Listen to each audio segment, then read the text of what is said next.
ਸਤਿ ਸ਼੍ਰੀ ਅਕਾਲ। ਤੁਸੀਂ ਜੁੜੇ ਹੋਏ ਹੋ ਪੰਜਾਬੀ ਰੇਡੀਓ USA ਦੇ ਨਾਲ ਤੇ ਗੱਲ ਕਰਾਂਗੇ ਸੁਖਪਾਲ ਸਿੰਘ ਖਹਿਰਾ ਦੀ ਰਿਹਾਈ ਦੇ ਬਾਰੇ। ਸੁਖਪਾਲ ਖਹਿਰਾ ਦੀ ਜੇਲ੍ਹ ਦੇ ਵਿੱਚੋਂ ਰਿਹਾਈ ਹੋ ਚੁੱਕੀ ਹੈ। ਨਾਭਾ ਜੇਲ੍ਹ ਦੇ ਵਿੱਚੋਂ ਉਹਨਾਂ ਦੀ ਰਿਹਾਈ, ਜਿਹੜਾ ਇੱਕ ਬੀਬੀ ਨੇ ਕੇਸ, ਬੀਬੀ ਦੇ ਕਹਿਣ ਤੇ ਕੇਸ ਪਿਆ ਸੀਗਾ ਔਰਤ ਦੇ ਨਾਲ ਕੁੱਟਮਾਰ ਮਾਮਲੇ ਦਾ, ਉਸ ਕੇਸ ਦੇ ਵਿੱਚ ਰਿਹਾਈ ਹੋਈ ਹੈ।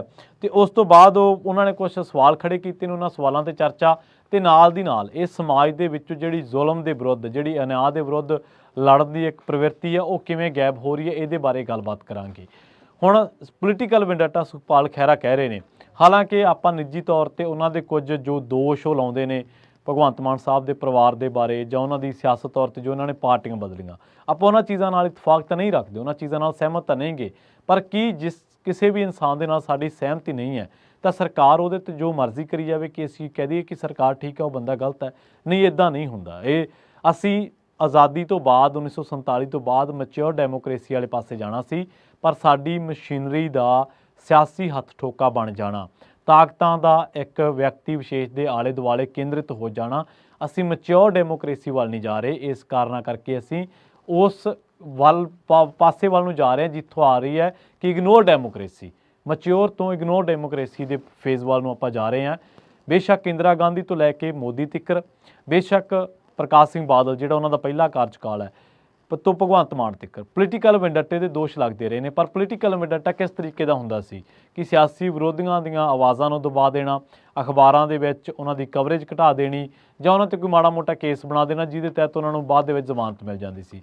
ਪਰ ਸੁਖਪਾਲ ਖਹਿਰਾ ਨੂੰ 2015 ਵਾਲੇ ਡਰੱਗ ਮਾਮਲੇ ਦੇ ਵਿੱਚ ਜਦੋਂ ਜ਼ਮਾਨਤ ਮਿਲਦੀ ਹੈ ਤੇ ਬਾਹਰ ਆਉਣ ਤੋਂ ਪਹਿਲਾਂ ਜੇ ਤੜਕੇ 4 ਵਜੇ ਕੋਈ ਕੇਸ ਦਰਜ ਕੀਤਾ ਜਾ ਰਿਹਾ ਤੇ ਉਸ ਕੇਸ ਦੇ ਵਿੱਚ ਪੁਲਿਸ ਅਦਾਲਤੀ ਜ਼ਿਲ੍ਹਾ ਦੇ ਦਰਮਿਆਨ ਇਹ ਸਬੂਤ ਵੀ ਨਹੀਂ ਪੇਸ਼ ਕਰ ਸਕੀ ਕਿ ਕੇਸ ਕਿੰਨਾ ਆਧਾਰਾਂ ਤੇ ਤਿਆਰ ਕੀਤਾ ਗਿਆ ਜਾਂ ਕਿਸ ਆਧਾਰ ਤੇ ਕੇਸ ਦਰਜ ਕੀਤਾ ਗਿਆ ਜਾਂ ਕਿਸ ਆਧਾਰ ਤੇ ਗ੍ਰਿਫਤਾਰੀ ਹੋਈ ਹੈ। ਹਾਲਾਂਕਿ ਤੁਸੀਂ ਦੇਖੋ ਕਿ ਦੋਗਲਾ ਪੈਮਾਨਾ ਕਿਵੇਂ ਹੈ। ਇੱਥੇ ਕੇਜਰੀਵਾਲ ਕਹਿੰਦੇ ਨੇ ਕਿ ਮੈਨੂੰ ਤਾਂ ਜੀ ਈਡੀ ਦੇ ਵਾਰੰਟ ਨਹੀਂ ਮਿਲੇ, ਮੈਨੂੰ ਆਹ ਹੋ ਗਿਆ, ਮੈਨੂੰ ਫਲਾਂ ਹੋ ਗਿਆ। ਪਰ ਇੱਥੇ ਸੁਖਪਾਲ ਖਹਿਰਾ ਦੀ ਗ੍ਰਿਫਤਾਰੀ ਬਾਰੇ ਕਿਹਾ ਜਾਂਦਾ ਹੈ ਕਿ ਉਹਨਾਂ ਨੂੰ ਵਾਰੰਟ ਵੀ ਨਹੀਂ ਦਿੱਤਾ ਗਿਆ, ਉਹਨਾਂ ਨੂੰ ਸਿੱਧਾ ਗ੍ਰਿਫਤਾਰ ਬਿਨਾਂ ਵਾਰੰਟ ਤੋਂ ਗ੍ਰਿਫਤਾਰ ਕਰ ਲਿਆ ਗਿਆ ਕਿ ਉਹ ਸਿੱਧਾ ਮਤਲਬ ਜੇ ਪੰਜਾਬੀ ਦੇ ਵਿੱਚ ਸਮਝੋ ਤਾਂ ਇਹ ਬਣਦਾ ਕਿ ਜੇਲ੍ਹ ਦੇ ਵਿੱਚੋਂ ਨਾ ਨਿਕਲਣ। ਬਹੁਤ ਵਾਰ ਖਾੜਕੂ ਸਿੰਘਾਂ ਨਾਲ ਇਹ ਹੁੰਦਾ ਸੀਗਾ ਕਿ ਉਹਨਾਂ ਦੇ ਉੱਤੇ ਜਦੋਂ ਪੁਲਿਸ ਉਹਨਾਂ ਨੂੰ ਚੁੱਕ ਲੈਂਦੀ ਸੀ ਤਾਂ ਦੂਜਾ ਅਫਸਰ ਜਿਹਨੂੰ ਲੱਗਦਾ ਸੀਗਾ ਕਿ ਸ਼ਾਇਦ ਜੇ ਇਸ ਕੇਸ ਦੇ ਨਾਲ ਮੈਂ ਖਾੜਕੂ ਸਿੰਘ ਨੂੰ ਜੋੜ ਦੂੰਗਾ ਤਾਂ ਮੇਰੇ ਵੀ ਮੋਢੇ 'ਤੇ ਫੀਤੀਆਂ ਲੱਗ ਜਾਣਗੀਆਂ, ਤਾਂ ਉਹਨਾਂ ਨੂੰ ਜਦੋਂ ਕੋਈ ਚੌਂਕੀ ਦੇ ਵਿੱਚੋਂ ਰਿਹਾਈ ਮਿਲਦੀ ਸੀ ਜਾਂ ਮੋਹਤਬਾਰ ਛੁਡਵਾ ਲੈਂਦੇ ਸੀਗੇ ਤਾਂ ਉਦੋਂ ਉਹਦੇ 'ਤੇ ਹੋਰ ਕੇਸ ਪਾ ਕੇ ਉਹਨੂੰ ਫਿਰ ਹਿਰਾਸਤ ਦੇ ਵਿੱਚ ਲਿਆ ਜਾਂਦਾ ਸੀਗਾ। ਸੁਖਪਾਲ ਖਹਿਰਾ ਦੇ ਮਾਮਲੇ ਦੇ ਵਿੱਚ ਵੀ ਇਹ ਹੋਇਆ। ਪਰ ਅਸਲ ਦੇ ਵਿੱਚ ਅਸੀਂ ਜ਼ਮਾਨੇ ਦੇ ਵਿੱਚੋਂ ਦੇਖ ਕੀ ਰਹੇ ਹਾਂ, ਉਹ ਹੈ ਕਿ ਲੋਕ ਅਨਿਆਂ ਦੇ ਵਿਰੁੱਧ ਲੜਨੋਂ ਹੀ ਹਟ ਗਏ। ਪੋਲੀਟੀਕਲ ਪਾਰਟੀਆਂ ਦੀ ਤਾਂ ਗੱਲ ਛੱਡੋ, ਇਹ ਤਾਂ ਇੱਕ ਪਾਸੇ ਦੀ ਗੱਲ ਹੈ, ਪਰ ਲੋਕ ਹੁਣ ਜੇ ਕਿਸੇ ਪੱਤਰਕਾਰ ਦੇ ਵਿਰੁੱਧ ਕੋਈ ਪਰਚਾ ਦਰਜ ਹੋ ਜਾਂਦਾ ਜਾਂ ਉੱਤੇ ਵਧੀਕੀ ਹੋ ਜਾਂਦੀ ਹੈ, ਲੋਕ ਕਿੰਨਾ ਕੁ ਮੋਬਲਾਈਜ਼ ਹੁੰਦੇ ਨੇ, ਸੜਕਾਂ 'ਤੇ ਕਿੰਨੇ ਕੁ ਧਰਨੇ ਵੱਜਦੇ ਆ। ਜਦ ਕਿ ਜੇਕਰ ਤੁਸੀਂ ਮੋਰਲ ਗਰਾਊਂਡ 'ਤੇ ਦੇਖੋ, ਜੇਕਰ ਜਿਹੜੇ ਵਿਕਸਿਤ ਮੁਲਕ ਨੇ, ਜੇਕਰ ਉੱਥੋਂ ਦੇ ਕਿਸੇ ਸਮਾਜਿਕ ਕਾਰਕੁਨ, ਕਿਸੇ ਸਮਾਜਿਕ ਜਥੇਬੰਦੀ ਜਾਂ ਕਿਸੇ ਸੋਸ਼ਲ ਵਰਕਰ ਦੇ ਉੱਤੇ ਜਾਂ ਕੋਈ ਕ੍ਰਿਟੀਸਾਈਜ਼ ਕਰਦਾ ਜਾਂ ਕੋਈ ਐਨਾਲਿਸਟ ਆ, ਕੋਈ ਲਿਖਾਰੀ ਹੈ, ਜਦੋਂ ਕੋਈ ਉਹ ਆਵਾਜ਼ ਚੁੱਕਦਾ ਤੇ ਉਹਦੀ ਆਵਾਜ਼ ਦਬਾਈ ਜਾਂਦੀ ਹੈ ਤਾਂ ਉਦੋਂ ਲੋਕ ਮੋਬਲਾਈਜ਼ ਹੋ ਜਾਂਦੇ ਨੇ। ਪਰ ਇੱਥੇ ਸਾਡੇ ਤੁਸੀਂ ਦੇਖੋ ਕਿ ਜਦੋਂ ਸਿੱਖਾਂ 'ਤੇ ਜ਼ੁਲਮ ਹੋ ਰਿਹਾ ਸੀਗਾ 80 ਤੋਂ ਲੈ ਕੇ 95 ਤੱਕ ਉਹਨਾਂ ਦੇ ਇਨਕਾਊਂਟਰ ਹੋ ਰਹੇ ਸੀ ਤਾਂ ਲੋਕ ਚੁੱਪ ਸੀਗੇ।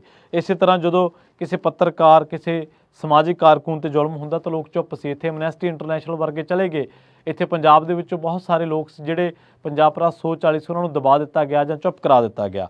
ਇਸੇ ਤਰ੍ਹਾਂ ਸੁਖਪਾਲ ਖਹਿਰਾ ਦੇ ਮਾਮਲੇ 'ਤੇ ਕੁਝ ਕਾਂਗਰਸੀ ਬੋਲੇ ਜਾਂ ਕੁਝ ਮਤਲਬ ਅਕਾਲੀ ਬੋਲੇ ਜਾਂ ਭਾਜਪਾਈ ਬੋਲੇ, ਥੋੜ੍ਹਾ ਬਹੁਤ ਬੋਲਣ ਤੋਂ ਬਾਅਦ ਸੜਕ 'ਤੇ ਕੋਈ ਲੋਕਾਂ ਨੂੰ ਮੋਬਲਾਈਜ਼ ਕਰਨ ਵਾਲੀ ਕੋਈ ਗੱਲ ਦਿਖਦੀ ਨਹੀਂ ਕਿ ਲੋਕਾਂ ਨੂੰ ਇਕੱਠਿਆਂ ਕਰਕੇ ਦੱਸਿਆ ਜਾਵੇ ਕਿ ਪੋਲੀਟੀਕਲ ਵੈਂਡੇਟੇ ਦੇ ਉੱਤੇ ਕਿਵੇਂ ਲੋਕ ਰਿਐਕਟ ਕਰਦੇ ਨੇ।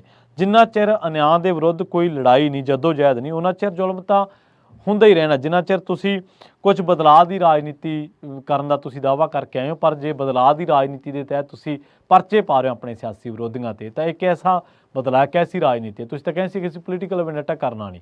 ਔਰ ਸਭ ਤੋਂ ਅਹਿਮ ਕੜੀ ਹੈ ਇਸ ਮਾਮਲੇ ਦੇ ਵਿੱਚ ਤੰਤਰ, ਮਸ਼ੀਨਰੀ, ਸਿਸਟਮ। ਔਰ ਕੀ ਸਿਸਟਮ ਵਾਲਿਆਂ ਦਾ ਕੰਮ ਇਹੀ ਹੈ ਕਿ ਜੋ ਉਹਨਾਂ ਨੂੰ ਸੱਤਾਧਾਰੀ ਕਹੂਗਾ ਉਹ ਕਰ ਦੇਣਗੇ, ਬਸ ਉਹਨੂੰ ਖੁਸ਼ ਕਰਨ ਦੇ ਲਈ, ਆਪਣੇ ਮੋਢੇ 'ਤੇ ਫੀਤੀਆਂ ਲਵਾਉਣ ਦੇ ਲਈ, ਆਪਣੀਆਂ ਮਨ ਚਾਹੇ ਥਾਵਾਂ 'ਤੇ ਬਦਲੀਆਂ ਕਰਵਾਉਣ ਦੇ ਲਈ। ਕਿ ਇਹ ਇੱਕ ਤਰੀਕੇ ਨਾਲ ਇੰਪਲੀਮੈਂਟੇਸ਼ਨ ਹੈ ਕਾਨੂੰਨ ਦੀ, ਲਾਅ ਐਂਡ ਆਰਡਰ ਦੀ, ਕਿ ਇਸ ਤਰੀਕੇ ਨਾਲ ਲਾਅ ਐਂਡ ਆਰਡਰ ਇੰਪਲੀਮੈਂਟ ਹੁੰਦਾ ਕਿ ਇੱਕ ਬੰਦਾ ਜੋ ਤਾਕਤਵਰ ਹੈ, ਜੋ ਸੱਤਾ ਦੇ ਧੁਰੇ 'ਤੇ ਬੈਠਾ ਹੈ, ਉਹਦੇ ਕਹਿਣ 'ਤੇ ਤੁਸੀਂ ਕਿਸੇ ਨੂੰ ਵੀ ਡੱਕ ਦਿਓ ਜੇਲ੍ਹ ਦੇ ਅੰਦਰ, ਕਿ ਇਹ ਨਿਆਂ, ਕਿ ਇਹ ਡੈਮੋਕ੍ਰੇਸੀ ਹੈ?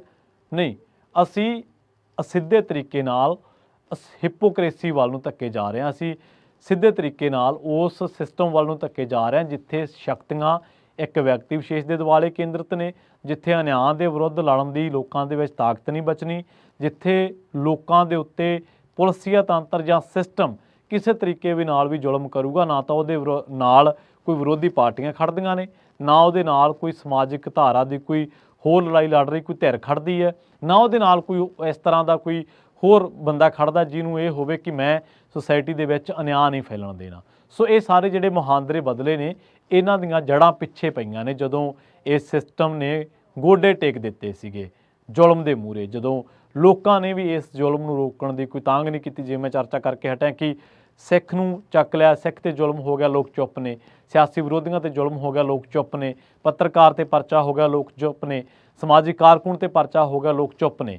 ਸੋ ਇਸ ਕਰਕੇ ਸਾਨੂੰ ਠੀਕ ਹੈ, ਅਸੀਂ ਜਿਵੇਂ ਮੈਂ ਸ਼ੁਰੂਆਤ ਦੇ ਵਿੱਚ ਇਹ ਗੱਲ ਕਹੀ ਸੀ ਕਿ ਅਸੀਂ ਖਹਿਰਾ ਦੀ ਰਾਜਨੀਤੀ ਨਾਲ ਇਤਫਾਕ ਰੱਖਦੇ ਹੋਈਏ ਨਾ ਰੱਖਦੇ ਹੋਈਏ, ਪਰ ਸਾਨੂੰ ਘੱਟੋ ਘੱਟ ਇੱਕ ਪੁਆਇੰਟ ਤੇ, ਜਿਸ ਪੁਆਇੰਟ ਤੇ ਆ ਕੇ ਸਾਰੇ ਹੀ ਲੋਕ ਵੱਖ-ਵੱਖ ਧਿਰਾਂ ਜਿਹੜੀਆਂ ਨਿਆਂ ਦੇ ਵਿਰੁੱਧ, ਜਿਹੜੀਆਂ ਜ਼ੁਲਮ ਦੇ ਵਿਰੁੱਧ, ਜਿਹੜੀਆਂ ਲੋਕਾਂ ਦੇ ਹੱਕ ਹਕੂਕ ਦੀ ਜਿਹੜੀਆਂ ਸੰਘਰਸ਼ ਦੀ ਗੱਲ ਕਰਦੀਆਂ, ਜੇ ਉਹਨਾਂ ਧਿਰਾਂ ਦੇ ਉੱਤੇ ਹੀ ਜ਼ੁਲਮ ਹੁੰਦਾ ਰਿਹਾ ਤਾਂ ਇਹ ਜਿਹੜੀਆਂ ਕੜੀਆਂ ਨੇ ਕਿਤੇ ਰੁਕਣੀਆਂ ਨਹੀਂ। ਸੋ ਜਲਦ ਮਿਲਾਂਗੇ ਇੱਕ ਹੋਰ ਨਵੀਂ ਰਿਪੋਰਟ ਦੇ ਵਿੱਚ। ਪੋਲੀਟੀਕਲ ਵੈਂਡੇਟੇ ਨੇ ਇਸ ਮੁਲਕ ਦਾ ਬੇੜਾ ਕਿਵੇਂ ਗਰਕ ਕੀਤਾ, ਕਦੇ ਇਸ ਬਾਬਤ ਇਕੱਲੇ ਪੋਲੀਟੀਕਲ ਵੈਂਡੇਟੇ 'ਤੇ ਹੀ ਆਪਾਂ ਕੋਸ਼ਿਸ਼ ਕਰਾਂਗੇ ਕਿ ਜਿਹੜੇ ਇਹਦੇ ਉੱਤੇ ਰਿਪੋਰਟ ਬਣਾਈ ਜਾਵੇ। ਔਰ ਕਈ ਵਾਰ ਕਈ ਲੋਕਾਂ ਨੂੰ ਪੋਲੀਟੀਕਲ ਵੈਂਡੇਟਾ ਰਾਸ ਵੀ ਆਇਆ। ਪ੍ਰਕਾਸ਼ ਸਿੰਘ ਬਾਦਲ ਜਾਂ ਉਹਨਾਂ ਦਾ ਪਰਿਵਾਰ ਉਹਨਾਂ ਦੇ ਵਿੱਚੋਂ ਇੱਕ ਹੈ ਜਿਨ੍ਹਾਂ ਨੂੰ ਕੈਪਟਨ ਅਮਰਿੰਦਰ ਸਿੰਘ ਨੇ ਜੇਲ੍ਹਾਂ ਦੇ ਵਿੱਚ ਡੱਕਤਾ ਸੀਗਾ, ਪਰ ਬਾਅਦ ਦੇ ਵਿੱਚ ਉਹਨਾਂ ਨਾਲ ਸਹਿਮਤੀ ਹੋਈ, ਲੋਕ ਉਹਨਾਂ ਦੇ ਨਾਲ ਆਏ। ਇਸ ਤਰ੍ਹਾਂ ਅੱਜ ਦਾ ਜਿਹੜੀ ਭਾਜਪਾ ਹੈ, ਜਨਤਾ ਦਲ ਦੇ ਆਗੂਆਂ ਦੇ ਨਾਲ ਵੀ ਲੋਕਾਂ ਦੀ ਕਿਸੇ ਵੇਲੇ ਸਹਿਮਤੀ ਬਣੀ ਸੀ। ਇਸ ਤਰ੍ਹਾਂ ਹੋਰ ਬਥੇਰੀਆਂ ਤੁਹਾਨੂੰ ਮਿਸਾਲਾਂ ਮਿਲ ਜਾਣਗੀਆਂ। ਸੋ ਪੋਲੀਟੀਕਲ ਵੈਂਡੇਟੇ ਦੇ ਤਾਂ ਅਲੱਗ ਤੋਂ ਇੱਕ ਸਟੋਰੀ ਕਵਰ ਕੀਤੀ ਜਾ ਸਕਦੀ ਹੈ ਕਿ ਕਿਵੇਂ ਕਿਵੇਂ ਲੋਕਾਂ ਦਾ ਫਿਰ ਰਾਜਨੀਤੀ ਦੇ ਵਿੱਚ ਉਦੈ ਹੋਇਆ। ਸੋ ਅੱਜ ਦੀ ਇਸ ਰਿਪੋਰਟ ਦੇ ਵਿੱਚ ਆਪਾਂ ਇੱਥੇ ਹੀ ਰੋਕਾਂਗੇ ਇਸ ਰਿਪੋਰਟ ਨੂੰ। ਅਗਲੀ ਵਾਰੀ ਫਿਰ ਮਿਲਾਂਗੇ ਕਿਸੇ ਨਵੇਂ ਮਸਲੇ ਦੇ ਨਾਲ, ਕਿਸੇ ਤਾਜ਼ਾ ਮਸਲੇ ਦੇ ਨਾਲ। ਬਹੁਤ ਬਹੁਤ ਧੰਨਵਾਦ। ਸਤਿ ਸ਼੍ਰੀ ਅਕਾਲ।